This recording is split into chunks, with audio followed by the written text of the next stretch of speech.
Bharuch police cricket ground ખાતે rotary club of Bharuch દ્વારા 20મી 8A side corporate cricket ટુર્નામેન્ટનો ભવ્ય શુભારંભ કરાયો। 2 દિવસ ચાલનારી આ ટુર્નામેન્ટમાં કોર્પોરેટ જગતની 16 ટીમો વચ્ચે રોમાંચક મુકાબલો યોજાનાર છે, જેનો ઉદ્ઘાટન સમારોહ ડીએસપી અક્ષયરાજ મકવાણાના અધ્યક્ષ સ્થાને દીવ દમણ અને દાદરા નગર હવેલીના ભાજપ પ્રભારી તેમજ ટુર્નામેન્ટના પ્રણેતા દુષ્યંત પટેલ વિશેષ ઉપસ્થિત રહ્યા હતા।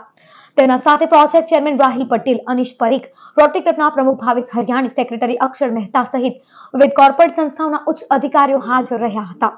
એસપી ગ્રાઉન્ડ ભરૂચ ખાતે રોટરી ક્લબ ભરૂચ દ્વારા આયોજિત 8 સાઇડ કોર્પોરેટ ક્રિકેટ ટુર્નામેન્ટનું આયોજન કરવામાં આવ્યું છે। આજે એનો શુભારંભ માનનીય ડીએસપી સાહેબ દ્વારા કરવામાં આવ્યું છે।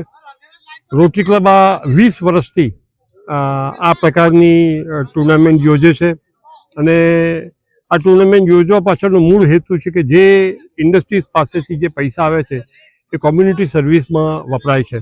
ઘણા બધી કોર્પોરેટ કાર્ય જે સર્વિસીસ છે એ રોટરી ક્લબે હાથમાં લીધી છે। છેલ્લા 20 વર્ષની અંદર અનેક પ્રોજેક્ટ કર્યા છે। આ વર્ષના ઉપલક્ષમાં એક એમ્બ્યુલન્સ આપવાનો રોટરી ક્લબે નિર્ધાર કર્યો છે અને 15-20 દિવસમાં એ એમ્બ્યુલન્સ આવશે। જે જૂના ભરૂચની અંદર જે મૃત્યુ થાય છે ત્યારે જે અંતિમ રથ છે એ મોટો હોવાને કારણે અને ભરૂચ શહેરના સિટીના રોડ સાંકડા હોવાને કારણે એ અંદર જઈ શકતો નથી। તો આ વખતે ભરૂચનું એ પણ જૂના ભરૂચનું એ પણ ધ્યાન રાખીને અંતિમ રથ તૈયાર કર્યો છે, જે સાંકડા રસ્તા પર પણ જઈ શકે ને ત્યાંના લોકોને સર્વિસ, કોમ્યુનિટી સર્વિસ આપી શકે।